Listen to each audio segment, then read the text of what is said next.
Assalamualaikum warahmatullahi wabarakatuh.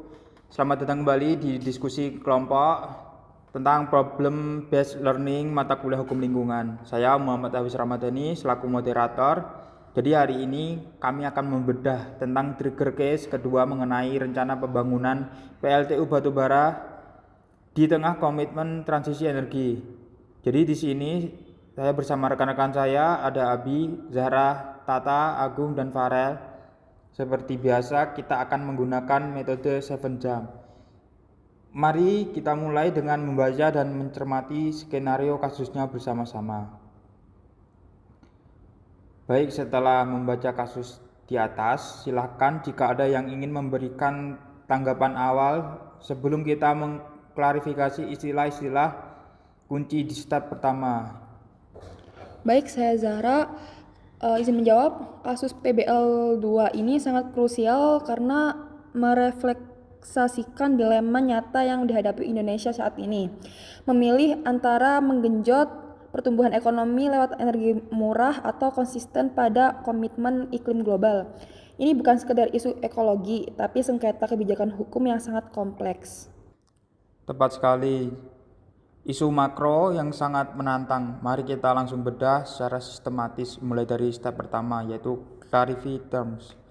Di step pertama ini, mari kita bersihkan dulu istilah-istilah yang berpotensi menimbulkan bias pemahaman. Mungkin Abi, silakan mulai dari istilah dasar perubahan iklim. Baik, terima kasih Hafiz. Pertama, kita harus sepakat dulu mengenai hukum perubahan iklim. Ini adalah enzim hukum internasional dan domestik yang mengatur mitigasi dan adaptasi terhadap kenaikan suhu global. Di Indonesia, payung hukum utamanya pasca era global adalah UU nomor 16 tahun 2016 yang meratifikasi Paris Agreement. Nah, apa itu? Itu adalah perjanjian internasional yang mengikat secara hukum dalam kerangka UNFCCC untuk menahan laju kenaikan suhu global di bawah 2 derajat dan sedapat mungkin menekan hingga 1,5 derajat di atas tingkat pra-industri.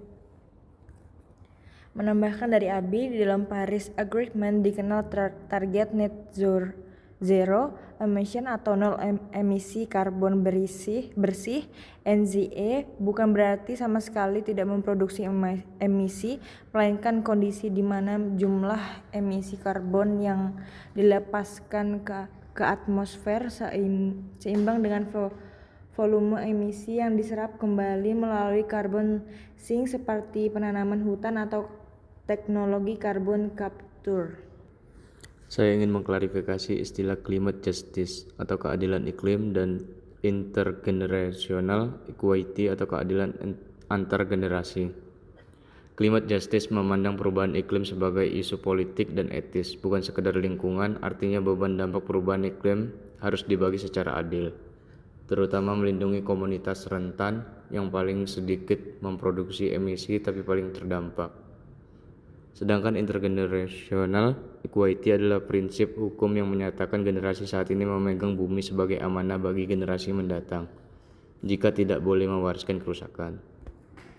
Terakhir dari saya, istilah hak lingkungan sebagai HAM ini adalah pergeseran paradigma hukum progresif di mana hak atau atas keadilan yang baik dan sehat tidak lagi sekedar hak keperdataan atau tata usaha negara, melainkan bagian dari hak asasi manusia yang mendasar untuk menopang hak untuk hidup, right to life. Indonesia dijamin dalam pasal 28H ayat 1 Undang-Undang Dasar 1945. Penjelasan istilah yang sangat presisi dari rekan-rekan. Berarti kerangka teoritis kita sudah kokoh. Mari lanjut ke step 2, define the problem. Di step kedua, mari kita rumuskan isu hukum inti dari trigger case ini. Zahra, bagaimana menurutmu apa problem utamanya? Baik, masalah utamanya adalah adanya konflik kepentingan antar sektor. Di satu sisi, pemerintahan memiliki kewajiban hukum untuk menjaga ketahanan energi demi pertumbuhan ekonomi nasional. Di sisi lain, pemerintahan juga terikat kewajiban hukum internasional melalui ratifikasi Paris Agreement untuk menurunkan emisi. Rencana pembangunan PLTU baru ini menciptakan kontradiksi kebijakan hukum yang nyata. Setuju, dan jika ditarik ke pertanyaan praktis, bagaimana hukum menyinkronkan antara pembangunan ekonomi dengan perlindungan lingkungan? Apakah alasan pertumbuhan ekonomi dapat melegalisasi pengesampingan asas-asas perlindungan iklim? Dari sisi hukum masyarakat sipil, problemnya adalah apakah dokumen kebijakan pembangunan energi seperti ini bisa diuji atau digugat secara hukum oleh warga negara. Jika hak atas iklim yang aman adalah bagian dari HAM, instrumen gugatan apa yang bisa digunakan untuk membatalkan rencana pembangunan PLTU tersebut? Kita bisa merumuskannya ke dalam 3 klaster masalah. Pertama, kedudukan komitmen iklim Indonesia dalam hierarki kebijakan energi nasional. Kedua, pelanggaran atas sustainability development dan keadilan iklim. Dan ketiga, legal standing serta mekanisme gugatan hukum oleh masyarakat terdampak. Catatan problem yang sangat bagus dari Farel. Kita simpan 3 klaster ini untuk pembedahan di step 4. Sekarang mari kita lakukan urun atau rembuk cepat di step ketiga, yaitu brainstorming. Di step ketiga ini silakan kemukakan hipotesis, argumen mentah, atau potensi solusi dari masing-masing perspektif hukum. Dugaan saya, pemerintah bersikeras membangun PLTU batubara karena adanya keterikatan kontrak jangka panjang dengan penyedia energi swasta yang sulit dibatalkan tanpa denda besar. Selain itu, tarif batubara masih dianggap paling murah secara jangka pendek. Betul, tapi jangka pendek itu mengabaikan external cost seperti biaya pengobatan masyarakat akibat polusi udara dan dampak bencana iklim. Solusinya, pertumbuhan ekonomi harus diukur menggunakan paradigma green economy, bukan lagi pertumbuhan PDB yang eksploitatif. Dari sudut pandang penegakan prinsip, rencana pembangunan PLTU baru ini jelas-jelas mengabaikan asas sustainable development. Kita tidak bisa mendanai pertumbuhan ekonomi hari ini dan dengan cara merusak hak hidup generasi 20 atau 30 tahun ke depan. Ini adalah pelanggaran moral hukum serius. Mengenai hak menggugat, masyarakat sipil bisa menggunakan instrumen citizen lawsuit, gugatan warga negara, atau melakukan pengujian regulasi perizinan ke PT-UN jika izin lingkungannya nanti terbit. Kita punya model pasal 65 Undang-Undang PPLH yang menjamin hak partisipasi dan hak atas lingkungan yang sehat. Solusi regulasi dari saya, pemerintah harus segera menerbitkan regulasi tegas yang melarang pembangunan PLTU baru tanpa pengecualian, atau dalam bahasa latinnya moratorium total, serta mempercepat implementasi pajak karbon atau carbon tax agar industri beralih ke energi baru terbarukan atau EBT. Mari kita masuk ke tahap analisis mendalam. Mungkin Zara bisa uraikan pertanyaan pertama mengenai konflik kepentingan dan hubungan pembangunan ekonomi versus lingkungan. Baik, hubungan pembangunan ekonomi dan perlindungan lingkungan diatur secara tegas dalam pasal 33 ayat 4 Undang-Undang Dasar 1945 yang menyatakan bahwa perekonomian nasional harus diselenggarakan berdasar atas demokrasi ekonomi dengan prinsip berkelanjutan dan berwawasan lingkungan. Konflik kepentingan terjadi karena pemerintah terjebak dalam trade-off klasik. Namun secara hukum, prinsip berwawasan lingkungan dalam UUD 1945 berkedudukan sebagai constitutional constraint atau pembatas konstitusional. Artinya pembangunan ekonomi tidak boleh menabrak batas daya dukung lingkungan. Jika PLTU baru menambah emisi ekstrim dan merusak kesehatan, maka kebijakan ekonomi tersebut inkonstitusional. Mari kita bedah 3 prinsip utama: climate justice, sustainable development, dan intergeneration equity. Yang pertama, climate justice. Pembangunan PLTU menempatkan beban polusi dan penyakit pernapasan pada masyarakat lokal sekitar tapak proyek, sementara energinya dinikmati industri skala besar di tempat lain. Ini ketidakadilan iklim. Yang kedua, sustainable development. Prinsip ini menuntut integrasi 3 pilar, ekonomi, sosial, dan lingkungan. Pembangunan PLTU batubara baru hanya mementingkan pilar ekonomi jangka pendek dan mengorbankan pilar sosial lingkungan.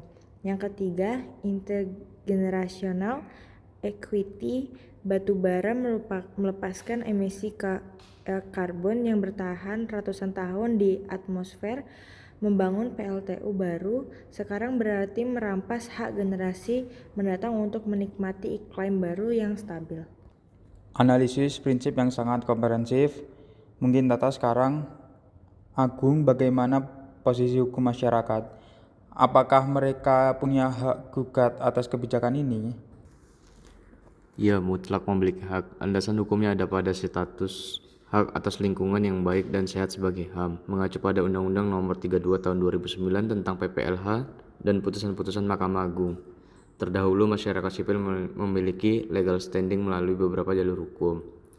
Yang pertama, gugatan perwakilan kelompok atau class action jika masyarakat sekitar sudah mengalami kerugian kesehatan nyata akibat dampak awal. Yang kedua, gugatan warga negara atau citizen lawsuit, menggugat kelalaian negara atau pemerintah dalam memenuhi kewajiban hukum untuk mengendalikan perubahan iklim dan melindungi hak asasi warganya. Yang ketiga, ada gugatan tata usaha negara atau TUN. Jika pemerintah mengeluarkan keputusan TUN berupa izin kelayakan lingkungan atau izin usaha untuk proyek PLTU tersebut, keputusan tersebut dapat digugat ke PTUN karena melanggar UU, PPLH, dan asas-asas umum pemerintahan yang baik atau AAUPB. Luar biasa. Jadi terakhir untuk step 4, Abi, tolong posisikan kasus ini dalam konteks komitmen Indonesia di Paris Agreement.